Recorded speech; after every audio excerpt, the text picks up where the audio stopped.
Onward! Let the storm fuel our wrath! Aye! The thunder marches with us!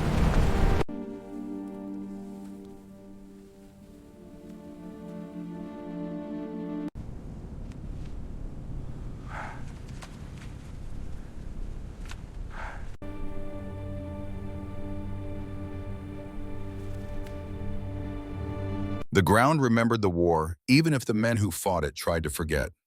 Silas felt the memory of the conflict through the sole of his worn leather boot. The earth here was sour. It smelled of sulfur rot and the slow creeping rust of buried iron. It was a smell that never washed out, no matter how much rain fell on the frontier. He moved with the slow, deliberate rhythm of a man who knew that a single rush step meant a closed casket. In his left hand, the good hand, he held a heavy iron probe. He thrust it into the damp soil at a 30-degree angle. Push, feel for resistance. Withdraw, move 2 inches to the right. Push again. It was exhausting, punishing labor that set fire to the muscles in his shoulder, but it was the only way to clear the valley. His right hand hung uselessly at his side. It was a mass of twisted scars and locked joints, the fingers curled inward, like the dead claws of a winter-starved bird. The shrapnel had torn through the nerves 3 years ago. 3 years, and he still felt the ghost of the rifle he could no longer hold. He still felt the precise, terrible weight of the 3 seconds he had hesitated. 3 seconds of doubt during an ambush, and the mine had taken his squad. It had taken his hand. It had taken his right to sleep soundly. Now he dug the same kind of mines out of the dirt, one by one. It wasn't penance. Penance was a word for preachers. This was just a bill coming due. The iron tip of his probe scraped against something hard. Silas stopped. The rhythmic sweeping of his arm froze. The forest around him was dead silent. No birds sang in this stretch of the woods. They knew better. He dropped to his left knee, ignoring the damp cold seeping through his denim trousers. He set the probe down and used his working hand to brush away the topsoil. Deliberate, gentle, like brushing dust from a newborn's face. It wasn't a mine casing. It was a rock. Silas let out a slow breath. He wiped the sweat from his forehead with the back of his left forearm. He pushed himself up, ready to step forward and begin the arc again. Then the wind shifted. The sour smell of the rusted earth broke. Beneath it, cutting through the damp chill of the morning, was a sharp, coppery scent, fresh, raw, the smell of open veins. Silas tightened his grip on the iron rod. He didn't reach for the heavy revolver holstered at his hip. His right hand couldn't draw it, and his left was occupied. He turned his body, keeping his weight planted on his back foot. He followed the scent. 20 yards to the east, the tall, pale grass was flattened. A wide, uneven trail had been dragged through the brush, crushing the stems and turning the earth into dark, muddy paste. The trail was painted with broad smears of dark blood already beginning to dry and flake at the edges. Silas followed the drag marks. He didn't walk on the trail itself, the ground hadn't been probed. He flanked it, moving carefully along a rocky ridge where the soil was too shallow to hide explosives. The blood trail went on for nearly 300 yards. It was a testament to a terrifying, stubborn refusal to die. Whoever had dragged themselves this far had done it purely on the strength of their arms. At the edge of a shallow ravine, near a dried-out creek bed, the trail ended. Silas stopped. He leaned his weight on the iron rod and stared. She was lying face down in the mud, her fingers dug deep into the earth, as if trying to pull the entire world toward her. Her skin was a deep, muted green, currently graying from massive blood loss. An orc, a female warrior from the mountain clans. Silas's eyes moved down her form. Her leather armor was shredded, burned black at the edges by a concussive blast. And below her knees there was nothing. Both legs had been severed.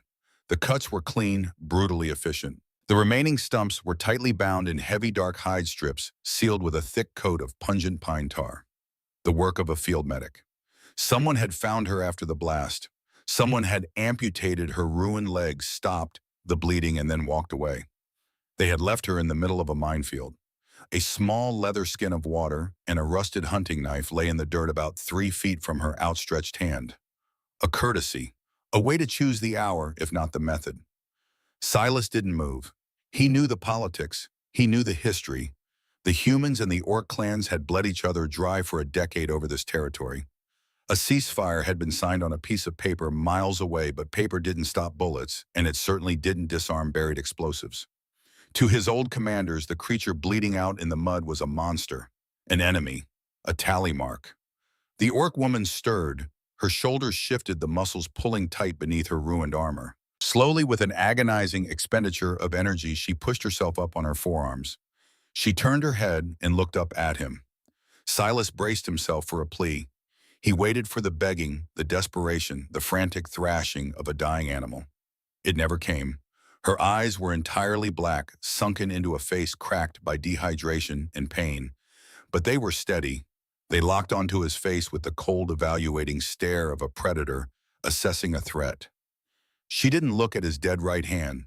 She didn't look at the military-issue boots on his feet, boots that belonged to the army that had planted the mine that took her legs. She just looked at his eyes. She wasn't asking for help. She was calculating how long it would take him to kill her. Silas felt a tight knot in his jaw lock. He recognized that look. He had seen it in the mirror every morning for 3 years. It was the look of someone who had decided that the universe was an enemy, and they would not give it the satisfaction of a surrender. He didn't speak. Words were cheap out here. He reached to his heavy leather belt and unhooked his own canteen. It was full. He weighed it in his left hand. Then with a flick of his wrist, he tossed it. The metal canteen hit the soft dirt with a dull thud. It rolled and stopped exactly 2 feet from her hand. Silas watched her. The orc woman looked at the canteen. Then she looked back up at him. Her lips split and bleeding pulled back slightly, revealing slightly pointed teeth. It wasn't a smile. It was a challenge. She refused to move for it while he watched. To scramble in the dirt for an enemy's scraps was a humiliation she would not afford him. Silas understood. He didn't offer a gentle smile. He didn't kneel and whisper comforting words. Comfort was an insult to a warrior's pride. Instead, he took 2 measured steps forward, mindful of the ground. He brought the heavy heel of his combat boot down behind the canteen and kicked it forward. It skidded through the mud and bumped gently against her knuckles. He didn't wait for a thank you. He didn't wait to see if she would drink. He turned his back on her, picked up his iron probe, and walked 20 paces back to where he had left off. He dug the rod into the dirt. Push. Feel for resistance. Withdraw. Move 2 inches. He went back to work. The sun climbed higher, baking the damp earth and turning the ravine into a humid oven. Silas didn't stop. He worked the grid, marking a cleared path with small strips of red cloth tied to twigs. He found 2 more mines before noon. Heavy cast-iron casings packed with shrapnel and volatile powder. The kind designed not to kill a man outright, but to take his legs, turning him into a burden for his squad. The irony was not lost on him as he carefully unscrewed the pressure plates with his left hand, his teeth gripping the edge of the casing to hold it steady.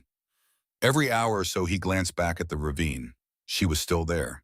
She had managed to drag herself a few feet closer to the shade of a large overhanging boulder. The canteen he had kicked to her was empty, lying discarded in the dirt. She was sitting upright now, her back braced against the stone. The rusted knife was in her hand. She was holding it loosely, but the blade was angled outward. She was waiting for the sun to go down.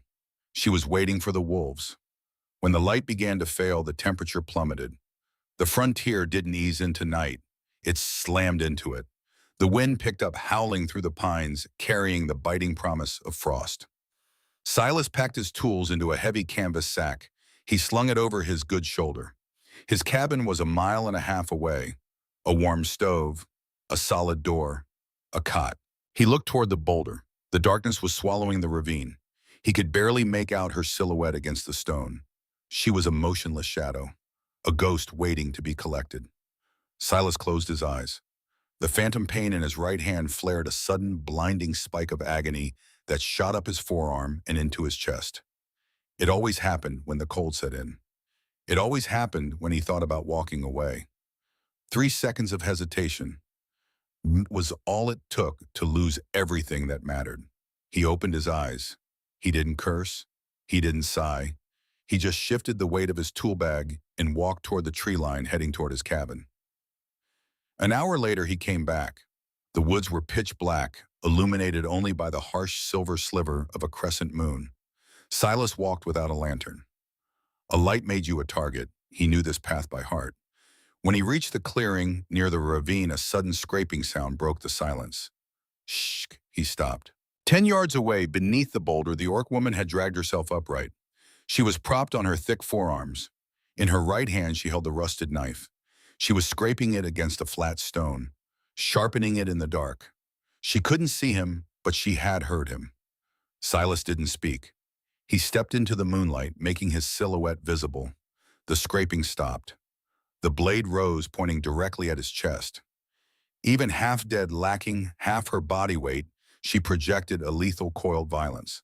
Silas unslung the heavy canvas roll from his back. He dropped it onto the ground with a heavy thud. He didn't step closer. He kept a deliberate, respectful distance of 10 feet. A boundary. He crouched, using his one good hand to unroll the canvas. Inside was a thick, oil-treated tarp, a bundle of dry kindling, 3 solid logs of split oak, and a flint striker. He laid the tarp flat on the damp ground. He stacked the wood in a tight, efficient pyramid on the edge of the tarp. He struck the flint. The sparks showered down, catching the dry tinder. A small orange flame bloomed in the dark. The light threw their faces into sharp relief. Silas looked at her. Her green skin was drawn tight over her cheekbones. Her black eyes reflected the fire. The knife in her hand didn't waver. Silas stood up. He left the fire burning. He left the heavy tarp spread out on the ground beside the heat. He didn't offer to carry her onto it. He didn't offer a blanket. He didn't offer a single word of comfort. He turned and walked away into the dark, leaving her alone with the fire. By the time he returned the next morning, the sun was just cresting the ridge. The frost was thick on the grass, crunching under his boots. He carried his iron probe and a small burlap sack. He stopped at the edge of the clearing. The fire was dead, reduced to a pile of gray ash. But the orc woman was not in the mud. She had dragged herself onto the oil-treated tarp. She was sitting in the center of it, her back straight, her breathing shallow but steady. Her hands were caked in dried mud and her own blood, but they were resting on her lap. The knife was placed deliberately on the edge of the tarp within easy reach. She had survived the night. Silas felt a profound, silent shift in his chest. It wasn't pity. Pity was an emotion for soft men living in soft towns. It was respect, a deep, resonant acknowledgement of a will that refused to break. He walked toward the cold fire pit. He didn't look at her directly. He dropped the burlap sack. Inside was another full canteen of water, a wrapped bundle of dried venison, and a small tin of antiseptic salve. "I don't eat human charity," a voice rasped. Silas paused. It was the first time he had heard her speak. Her voice was like 2 grinding stones, coarse, heavy, and completely stripped of fear. He stood up slowly. He looked down at her. "It's not charity," Silas said. His voice was deep, weathered by years of shouting over artillery and years of speaking to no one. "It's a transaction." She tilted her head, her black eyes narrowing. "For what?" "You're in my grid," Silas said flatly. He gestured to the vast open field of tall grass behind her. "I'm clearing this dirt. A dead body attracts scavengers. Scavengers trip the pressure plates. It ruins my work." It was a lie, a cold, practical lie designed to give her an excuse to take the food without bruising her pride. She stared at him. She looked at his dead, curled right hand. She looked at the heavy iron rod in his left. She understood the lie. She recognized the architecture of a man who needed an excuse to do a decent thing. "My name is Runa," she said. It wasn't an introduction. It was a statement of existence. "Silas," he replied. He didn't say anything else. He picked up his probe and walked into the tall grass. Over the next 4 days, a strange, silent routine took hold. Silas arrived at dawn. He brought water, dried meat, and whatever scraps of hardtack he had in his cabin. He never handed it to her. He always set it down exactly at the edge of the tarp, the 2-foot boundary. Runa never thanked him. She ate the food with slow, methodical precision, making it last. She drank the water in measured sips. She watched him work. For 10 hours a day, she sat on the tarp and watched a one-handed human painstakingly dismantle the lethal traps his own people had buried. She watched the sweat pour down his face. She watched the way his muscles strained. But mostly she watched his right hand. She saw how he tried to hide it, keeping it tucked against his thigh, as if the dead limb was a shameful secret. On the afternoon of the 5th day, the sky turned a bruised, violent purple. The air pressure dropped heavy and thick. A mountain storm was rolling in. Silas stopped his sweeping. He looked at the sky, then looked at Runa. The oil tarp would keep the mud off her, but it wouldn't stop the freezing rain. She would die of exposure before midnight. He didn't ask her permission. He walked to the tree line and found a stand of young pine. Working with one hand was a brutal, ugly process. He couldn't swing an axe properly without a stabilizing grip. Instead, he used a heavy machete hacking at the trunks with savage, exhausting chops from his left arm. It took him an hour to drop 4 thick saplings. He dragged them back to the rock wall where Runa sat. She watched him approach. She didn't shrink back, but her hand slid closer to her rusted knife. Silas ignored her. He leaned 2 of the heavy saplings against the rock face, creating a steep, angled frame. He didn't have rope. He used strips of heavy canvas cut from his tool bag. Tying a knot with one hand is an exercise in profound frustration. Silas held one end of the canvas strip in his teeth, using his left hand to loop the other end around the wood. He pulled, trying to secure the joint. The wet canvas slipped. The sapling crashed to the ground, narrowly missing Runa's shoulder. Silas let out a low, guttural growl. He knelt in the dirt, his breathing heavy. His right hand, the useless claws, twitched against his leg, a phantom impulse trying to command dead nerves. "You're fighting the material," Runa said. Silas looked up, wiping sweat from his eyes. Runa pointed a thick green finger at the canvas strip. "You loop it over the top first. Let the weight of the wood pinch the fabric. Then you tie." Silas stared at her. He didn't argue. He picked up the sapling, leaned it against the rock, and followed her instructions. He looped the canvas over the top, letting the wood press down on it. It held just long enough for him to tie a clumsy one-handed knot with his teeth in his left hand. It wasn't pretty, but it was solid. For the next 2 hours, they worked in tandem. Runa, sitting on the ground, became the architect. She had lived her entire life in war camps and mountain ridges. She knew how to build structures that could withstand a gale. Angle the left pole inward. The wind funnels through this ravine. Silas hacked.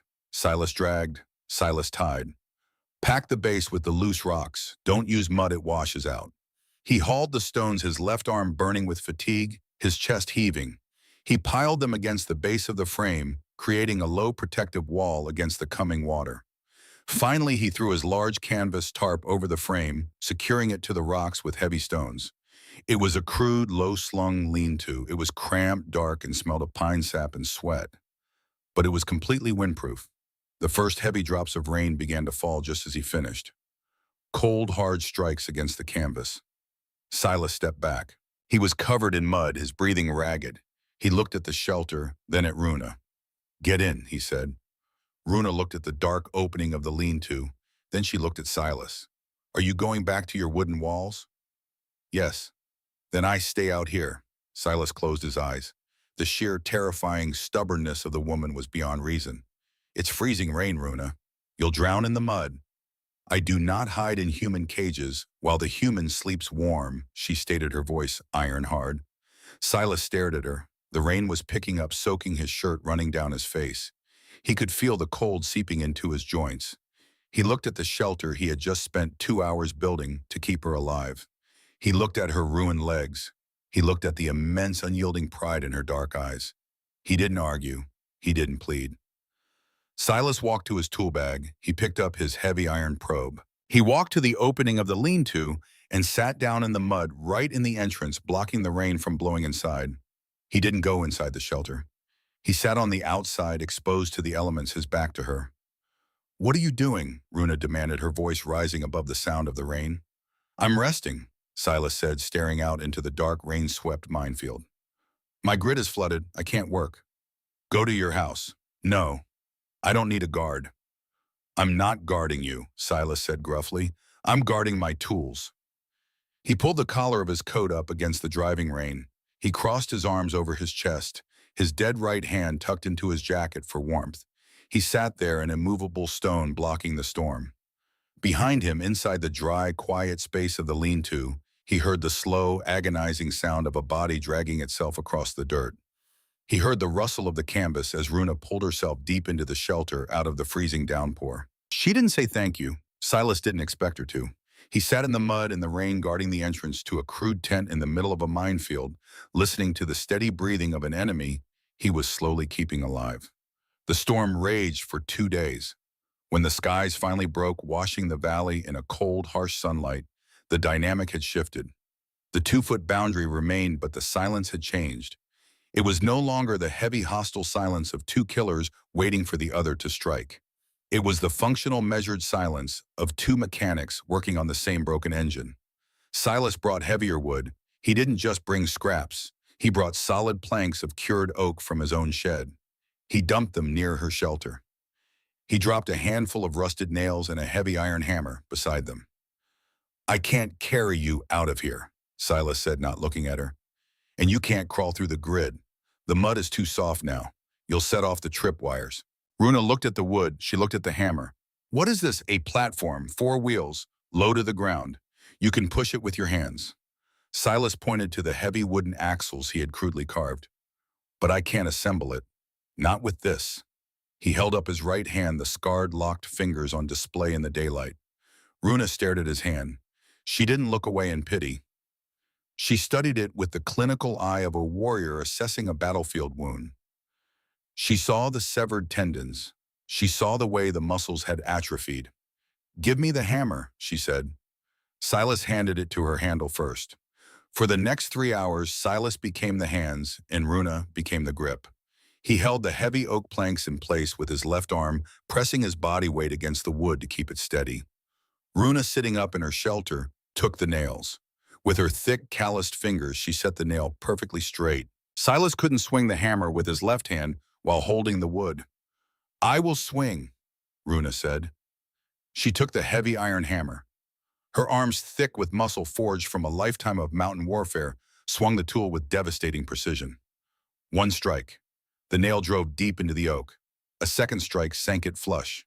They moved around the small platform. Silas holding measuring bracing, Runa setting and striking. They were inches apart. Silas could smell the wild, earthy scent of her skin, the pine tar on her bandages. Runa could smell the stale sweat and gun oil on his clothes. Neither pulled away. They were focused on the work. They were building mobility. They were building survival. When the last nail was driven into the crude wooden wheels, Silas stepped back. He was breathing hard. Runa set the hammer down. She looked at the small, square wooden platform on 4 rolling wheels. It was ugly. It was heavy, but it was solid. Using her arms, she grabbed the edges of the platform.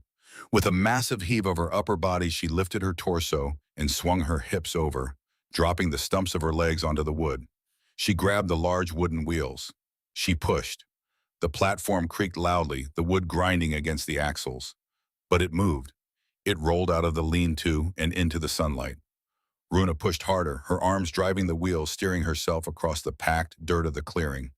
She rolled to the edge of the creek bed. She stopped. She looked out over the vast, deadly expanse of the minefield. She was no longer a body waiting to be buried in the mud. She had wheels. She had height. Silas watched her from the shadow of the rock wall. He didn't smile. He just wiped his hands on his trousers and picked up his iron probe. "Don't roll past the red markers," he said, turning toward the tall grass. "The ground is soft. The wheels will sink, and you'll hit a plate." Runa turned her head. She looked at his broad back as he walked back into the danger zone, the heavy iron rod swinging in his left hand, his right hand dead at his side. She reached down into the folds of her shredded leather armor. Her fingers found something hard and smooth, a fragment of thick, curved bone.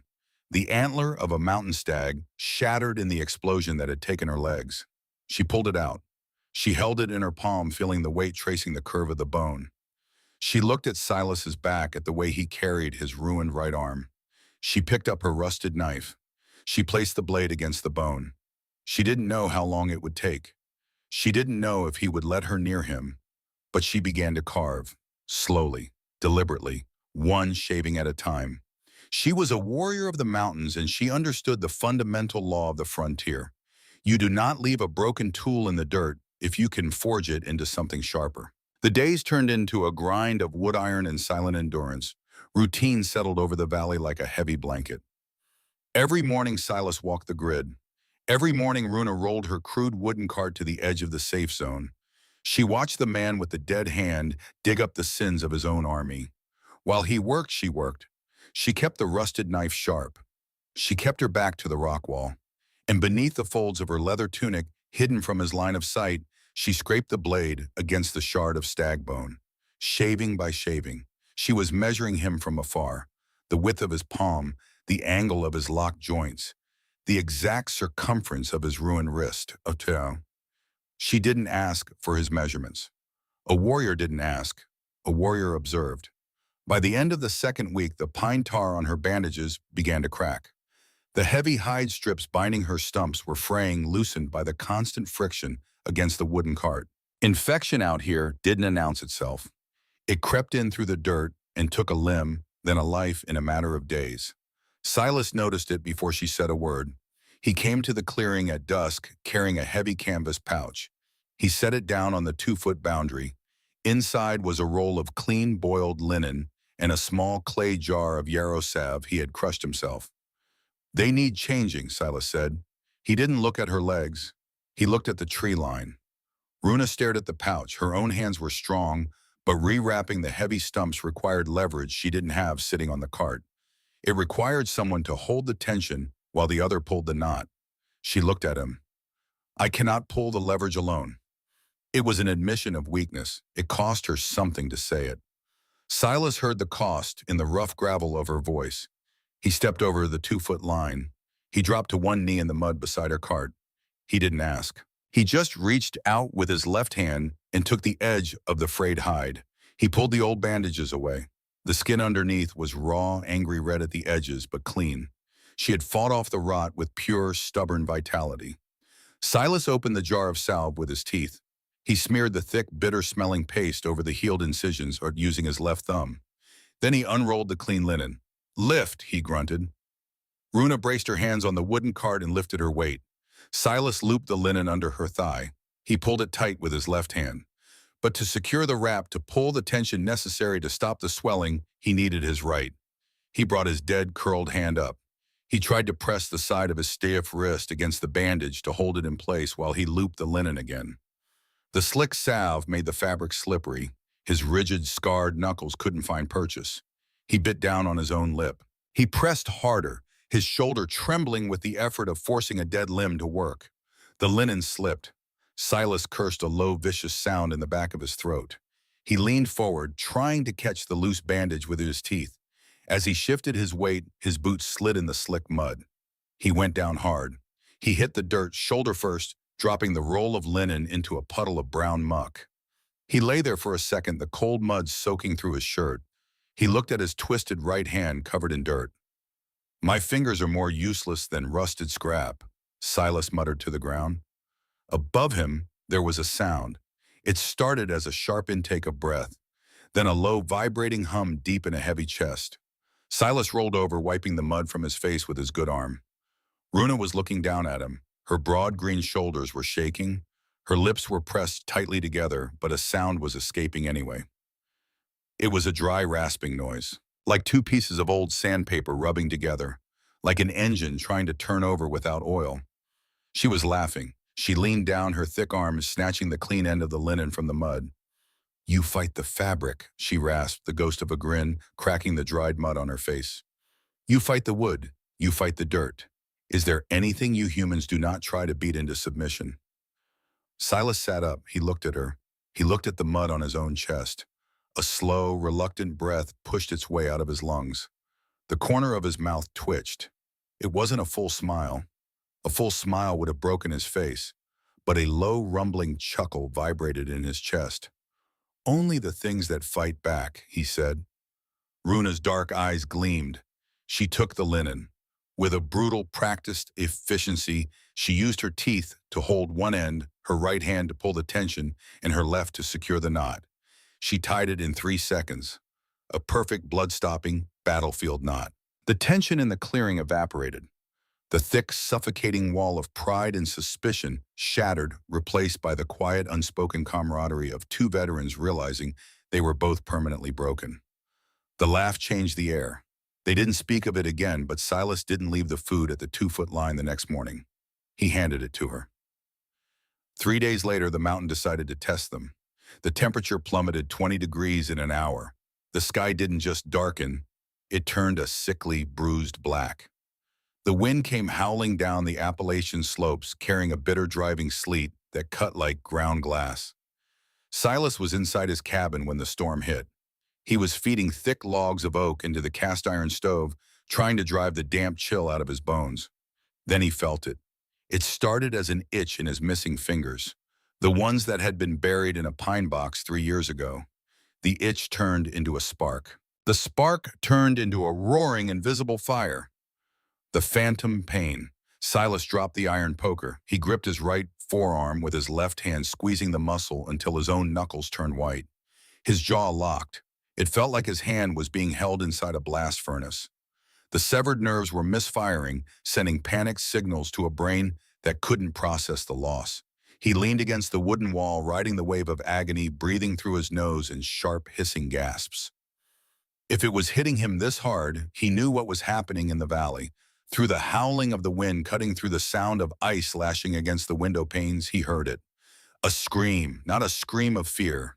A roar of absolute, unadulterated agony. The sound of a trapped animal chewing off its own limb to escape. Silas didn't think. He didn't put on his heavy coat. He kicked the cabin door open and stepped out into the freezing sleet. The night was pitch black. The wind hit him like a physical blow, driving the icy rain into his eyes. The minefield lay between his cabin and the rock wall. 300 yards of uncleared volatile earth. He needed his iron probe. He needed his lantern. He needed to step carefully. The scream tore through the night again, ragged and desperate. Silas broke into a run. He left the probe on the porch. He left the lantern unlit. He plunged into the tall grass, his boots pounding against the soft, dangerous earth. He ran on pure memory and reckless instinct. He knew the general layout of his grid. He knew where the heaviest clusters were. But running in the dark in the mud was a suicide gamble. He didn't care. The sound of her screaming was worse than the thought of the blast. He tore through the brush, his lungs burning with the freezing air. His boot caught a hidden root, and he stumbled, his shoulder slamming into the trunk of a dead pine. He scrambled up, his left hand tearing through the thorns, his right hand throbbing with invisible fire. He burst into the clearing. The crude lean-to was shuddering under the wind. Runa was not on her cart. She had thrown herself onto the dirt floor. Her massive hands were locked onto her own thighs in a death grip. Her eyes were rolled back, her jaw wide open in a silent, continuous roar. The cold had triggered the damaged nerves in her stumps. Her body believed her legs were still there, and it believed they were being crushed by the iron teeth of the explosive trap. Silas slid into the mud beside her. The sleet was blowing sideways into the shelter. He didn't try to speak. Words couldn't reach a mind drowning in pain. He threw his left arm around her broad, shuddering shoulders. He pulled her heavy torso up from the dirt and hauled her against his chest. Runa fought him. She thrashed her tremendous strength, nearly throwing him backward into the storm. Her fists swung wildly, clipping his jaw. Silas tasted blood. He didn't let go. He wrapped his good arm tighter, pinning her against him.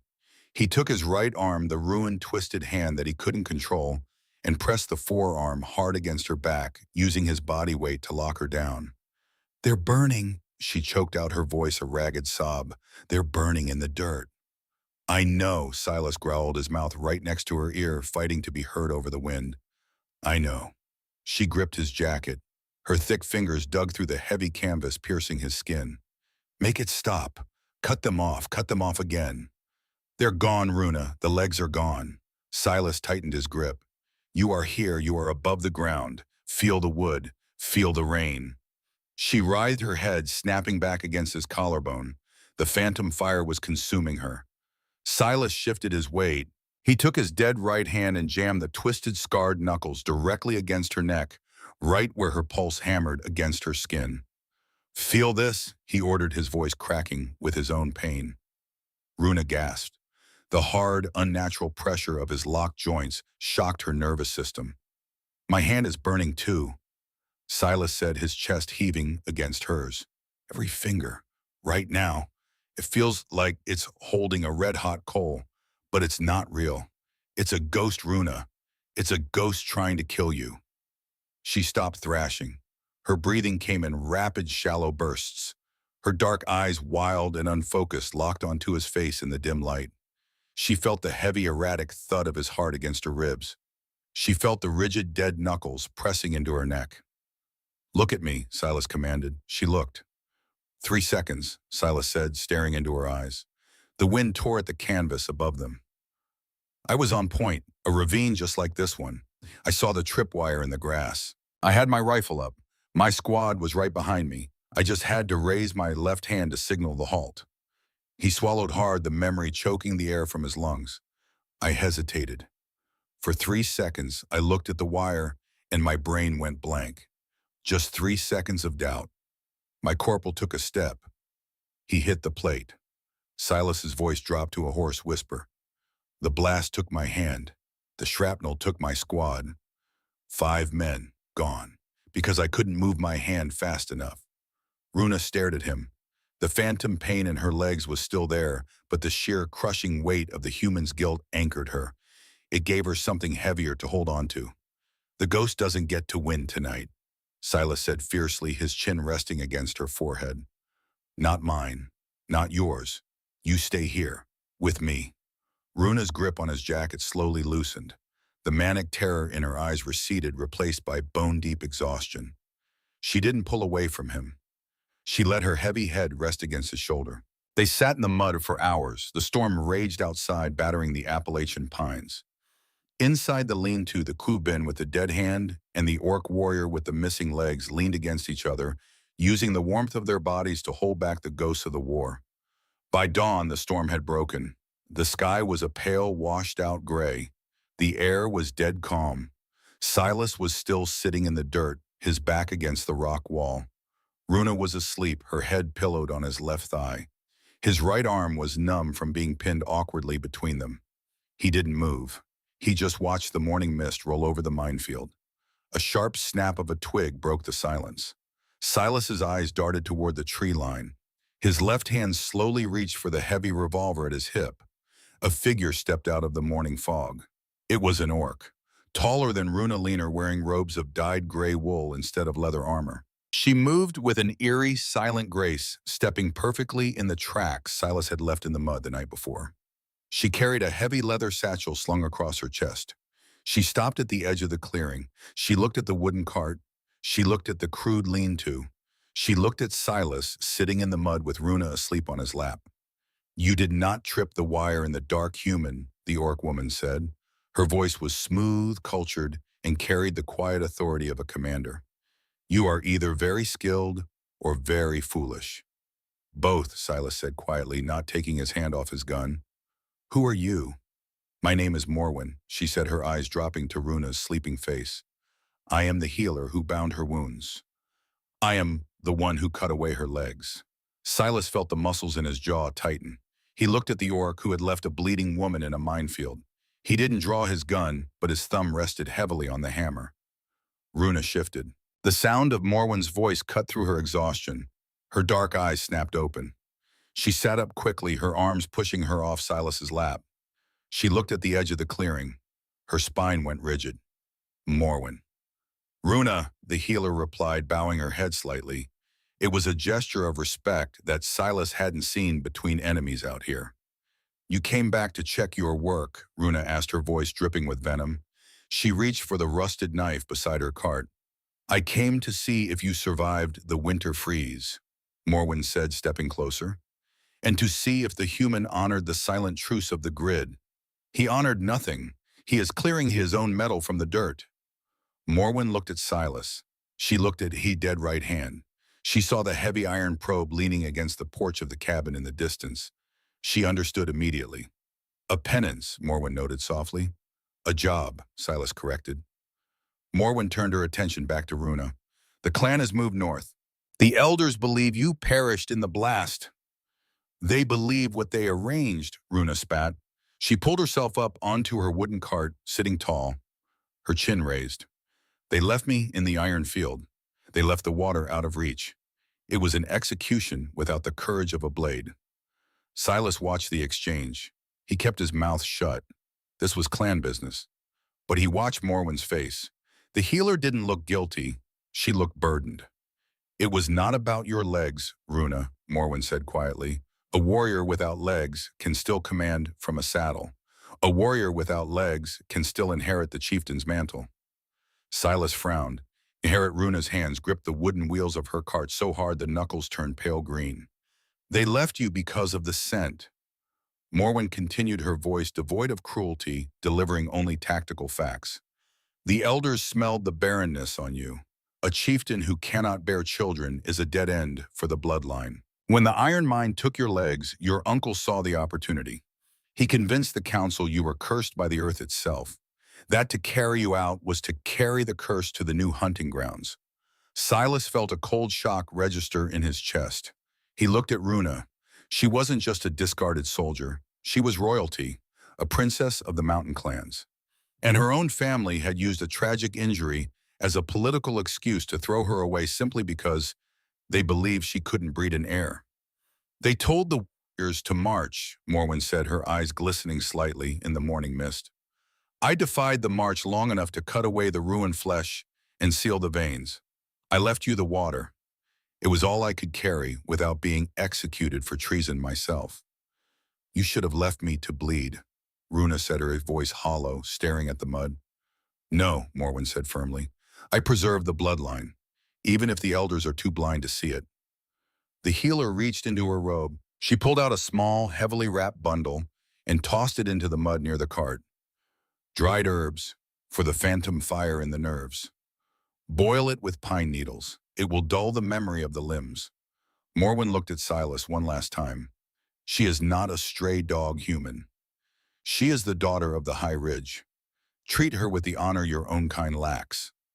Before Silas could respond, this orc healer turned and melted back into the tree line, moving silently through the fog, leaving the clearing exactly as she found it. Silas sat in the dirt. He looked at the small bundle of herbs. He looked at Runa. She was sitting frozen on her cart. Her massive shoulders were slumped. The fierce, untouchable pride that had kept her alive for 2 weeks had been pierced.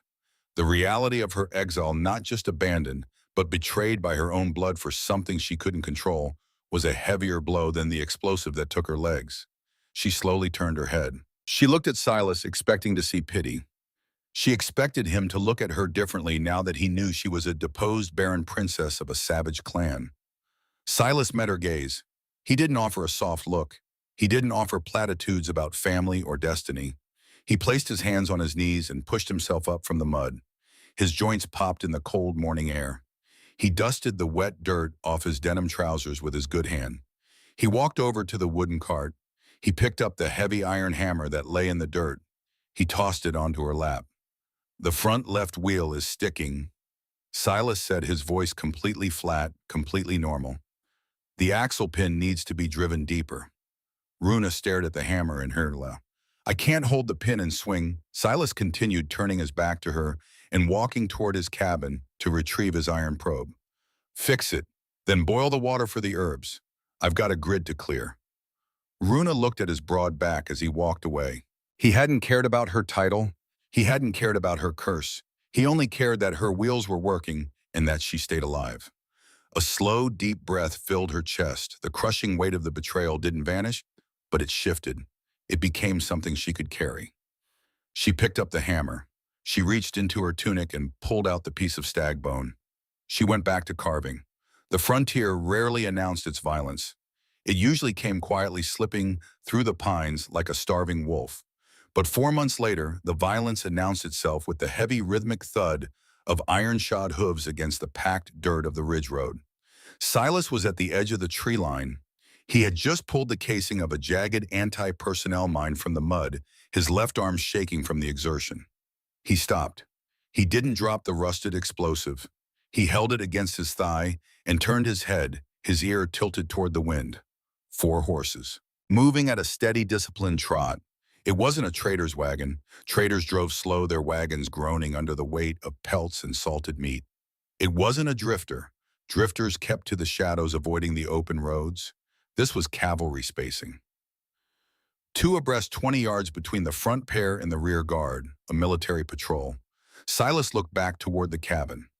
Runa was on her wooden cart parked on the hard-packed dirt near the porch. She had moved out of the lean-to and into the cabin months ago.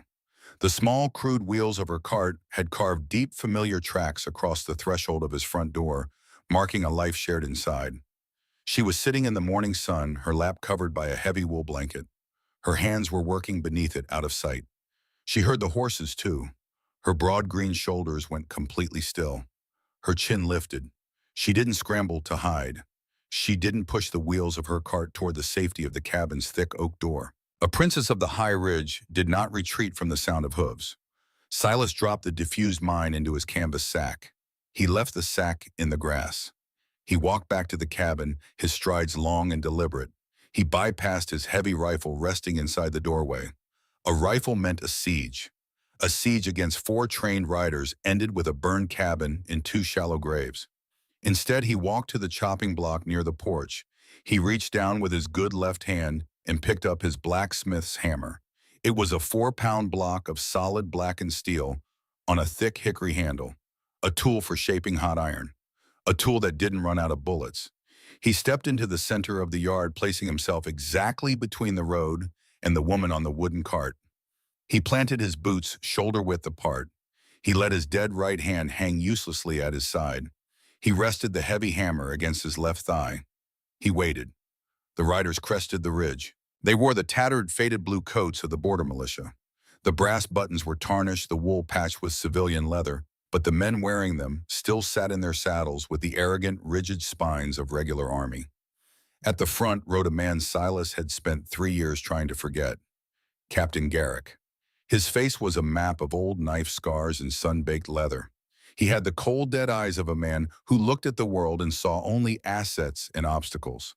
3 years ago, Garrick had been the one to order the mining of the valley.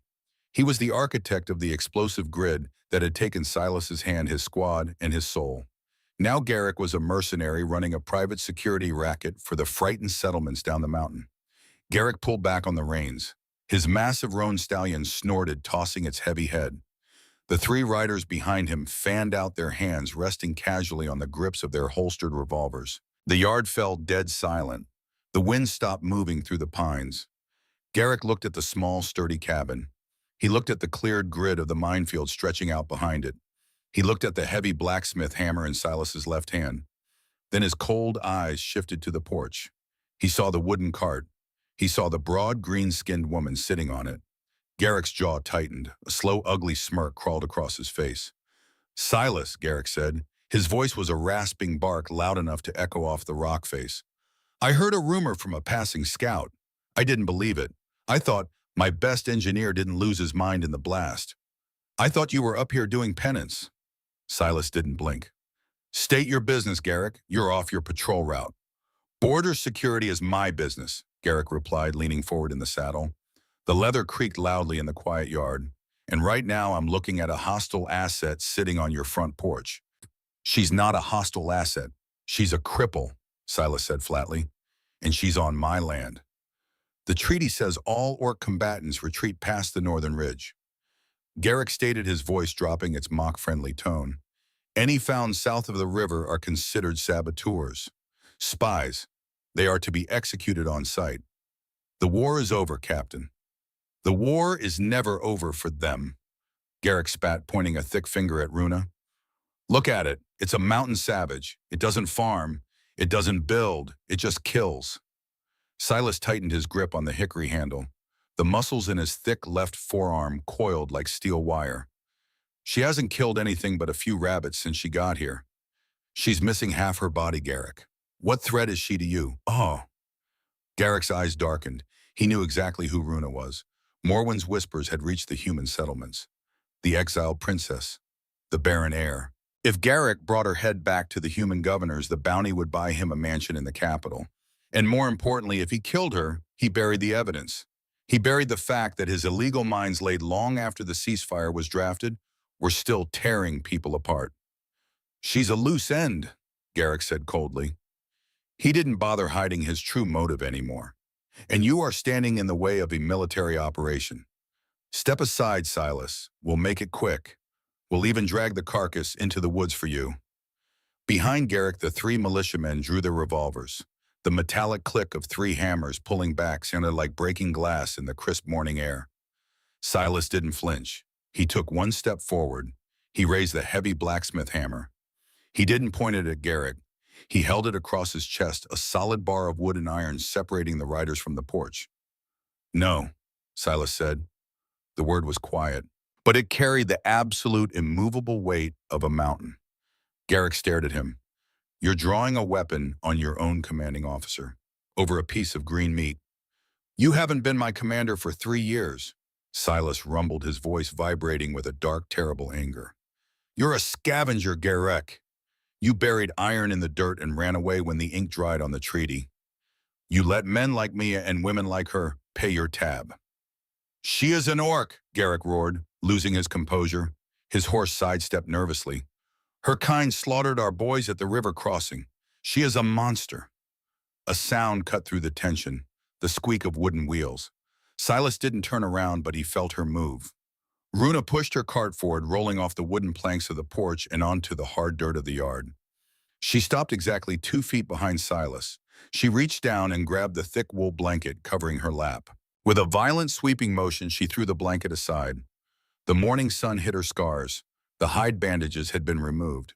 What was left were 2 brutally severed stumps, thick with knotty pale scar tissue, and the dark, shiny residue of boiled pine tar. They ended bluntly, horrifyingly, where strong knees used to be. It was an ugly, undeniable testament to human engineering. Runa didn't look down at her ruin. She locked her black, fathomless eyes on Garrick. She sat tall on the crude wooden cart, her massive chest rising and falling. Look at the monster you made human. Runa's voice grated across the yard, rough and heavy as grinding stones. Look at the great victory of Captain Garrick. A woman sitting on a box. Garrick's militiamen shifted uncomfortably in their saddles. They were killers, but they were men who shot from a distance. They shot at silhouettes in the trees. Confronting the raw, butchered reality of their own explosive traps, looking at a mutilated woman who refused to beg, made the revolvers heavy in their hands. Shoot her, Garrick hissed, sensing his men wavering. No one fired. Silas shifted his weight. His left arm brought the hammer up higher. The first man who pulls a trigger, Silas said, his voice dropping to a low, lethal calm, gets this hammer through his skull, and I will still have enough at times to pull Garrick off that horse and crush his throat with my knee before I bleed out. It wasn't a threat, it was a tactical guarantee. Silas was a man who walked into minefields for a living. He had already died 3 years ago in the dirt. He had absolutely nothing to lose. A man with nothing to lose is the most dangerous creature on earth. Garrick looked at the heavy hammer. He looked at Silas's dead, cold eyes. He looked at the 3 men behind him, seeing the hesitation in their posture. A gunfight here meant casualties. Garrick didn't fight battles where he might bleed. He yanked the reins hard, turning the roan stallion. You're a traitor to your own blood, Silas. Garrick spat, his face twisted in disgust. You chose a crippled animal over your own kind. I chose right over easy, Silas said softly. Now get off my land. Garrick stared at him for a long, venomous second. This isn't over. We're miles from the border. I'll ride to the garrison. I'll bring back 20 men by nightfall. Let's see your hammer stop a firing squad. Garrick kicked his spurs into the horse's flanks. The beast bolted. The 3 militiamen holstered their weapons and followed, kicking up a thick cloud of yellow dust as they galloped back toward the ridge. Silas stood perfectly still. He watched the dust settle. He listened until the sound of the hooves faded completely into the wind. Only then did he lower the hammer. The heavy steel head hit the dirt with a dull thud. Silas let go of the handle. He didn't turn around. He stood with his back to Runa, his broad shoulders rising and falling rapidly. He was shaking. It wasn't fear. It was the adrenaline crashing through his system, colliding with the sudden, violent flaring of the phantom pain in his right hand. The stress had triggered the dead nerves. His twisted, locked fingers twitched involuntarily against his thigh. He gritted his teeth, a low groan escaping his throat, as the invisible fire consumed his arm. He had just declared war on his own army. He had just signed his own death warrant. Silas. Her voice was quiet. It didn't sound like grinding stones anymore. It sounded like deep earth. He slowly turned around. Runa was sitting on the cart. The blanket was still on the ground. She wasn't looking at the road where the riders had vanished. She was looking at him, at the sweat on his face, at the tremor in his shoulders, at his dead right hand. She reached into the folds of her leather tunic. She pulled out the object she had been secretly carving for weeks. Silas looked at it. His eyes narrowed, trying to make sense of the shape through the haze of pain. It was the stag bone, but it was no longer just a shard of antler. Runa had transformed it. It was a masterpiece of crude, desperate engineering. She had hollowed out the center, creating a deep, smooth channel lined with soft rabbit fur she had traded from a passing trapper weeks ago. The outside of the bone had been filed down, shaped to perfectly match the curve of a human forearm and palm. But the brilliance was in the grip. She had carved three deep, rigid notches into the top of the bone, angled precisely to hook under paralyzed knuckles. Along the sides, she had bolted thick, durable straps of oiled leather punched with iron buckles. It wasn't a weapon, it was a splint, a mechanical brace designed to force dead tendons into a locked, functional grip. "Come here," Runa said. Silas stared at the bone. He didn't move. His chest felt tight, the air suddenly too thin to breathe. "Come here, Silas," she repeated, extending at her massive green hand holding the carved brace. He took a step forward, then another. He stopped in front of her cart. He looked down at her. "Give me the ghost," she said softly, looking at his right hand. Silas slowly lifted his right arm. His hand was a claw, the fingers curled tightly into the scarred palm, locked by years of atrophy and nerve damage. It throbbed with the agonizing phantom fire. Runa took his wrist gently with her left hand. Her touch was warm, solid. She didn't flinch at the ugly, twisted scars. With her right hand, she slid the hollowed stag bone over his fingers, pushing it up until the base rested against his forearm. She guided his locked knuckles into the carved notches. The fit was exact, down to the millimeter. She had spent weeks watching him work, memorizing the exact geometry of his ruin. She took the heavy leather straps. She pulled the first one tight across his forearm, buckling it securely. She pulled the second one across the back of his hand, pulling the tension hard. "Brace," she ordered. Silas gritted his teeth. The physical pressure of the bone and leather pressing against his dead nerves sent a shockwave of actual physical sensation up his arm. It overwhelmed the phantom pain.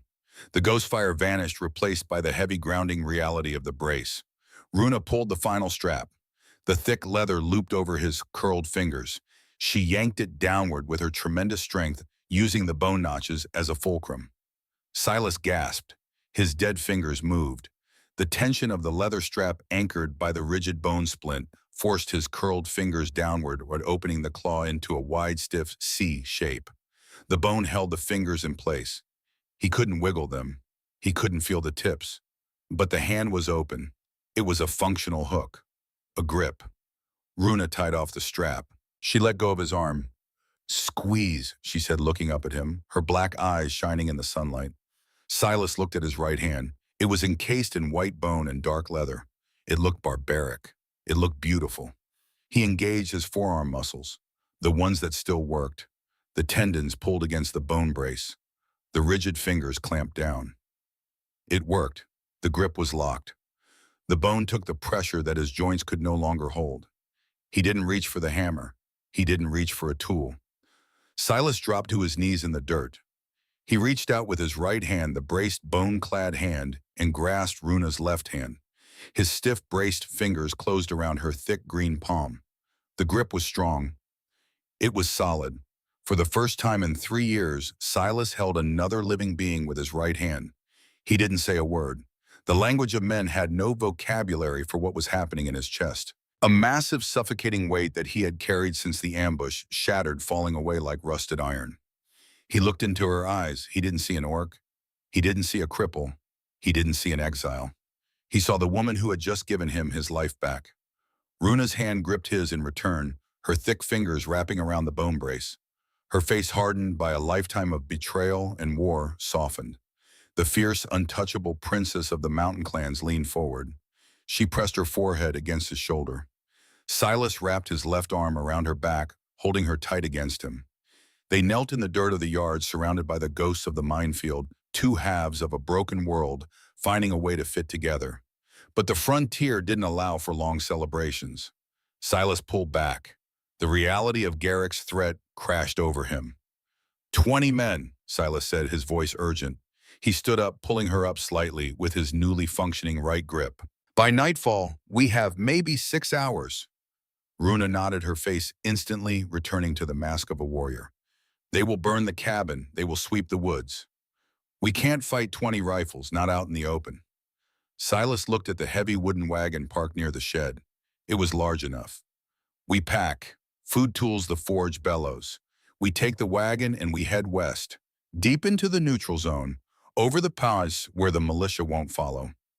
You are leaving your grid, Runa said quietly, looking at the red flags fluttering in the tall grass, the penance he had dedicated his life to.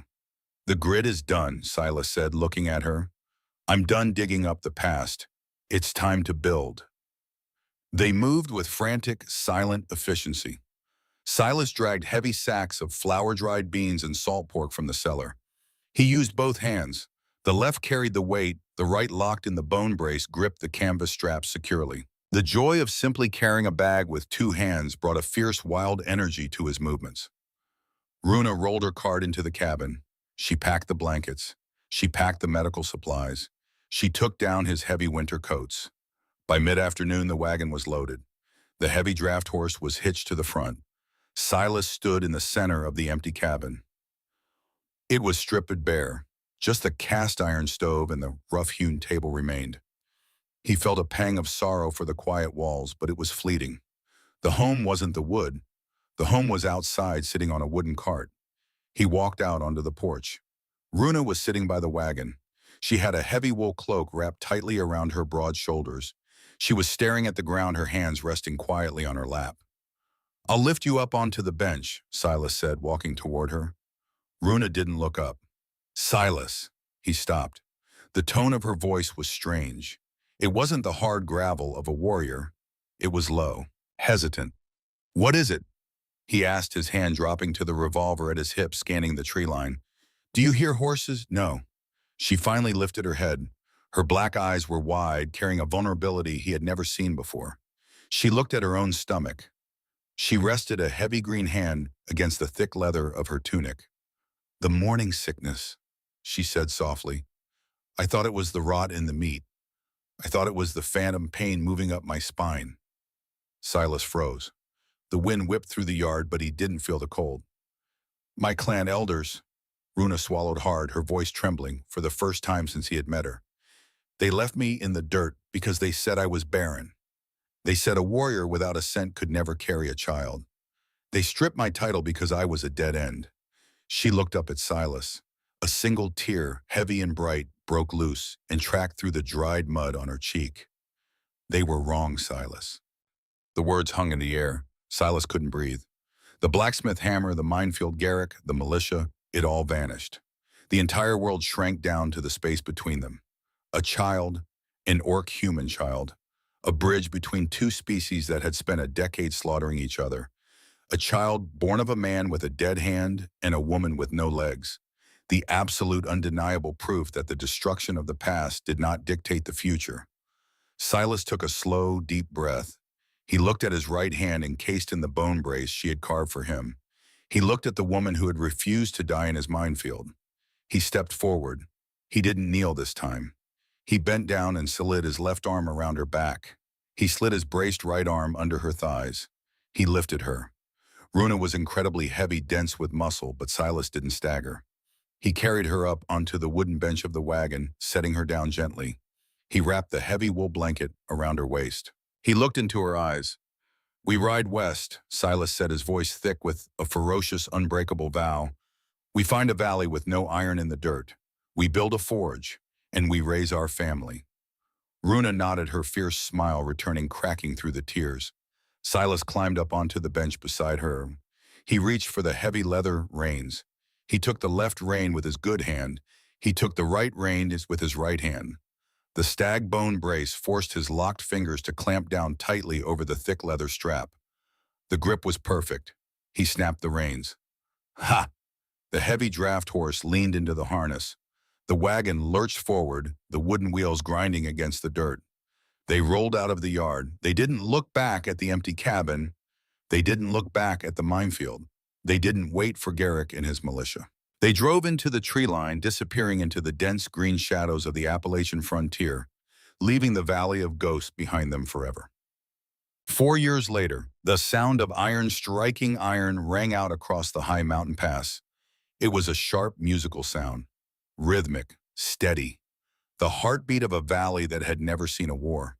The forge stood at the edge of a deep, crystal-clear lake surrounded by towering, snow-capped peaks, miles beyond the borders of the human militia and the orc clans.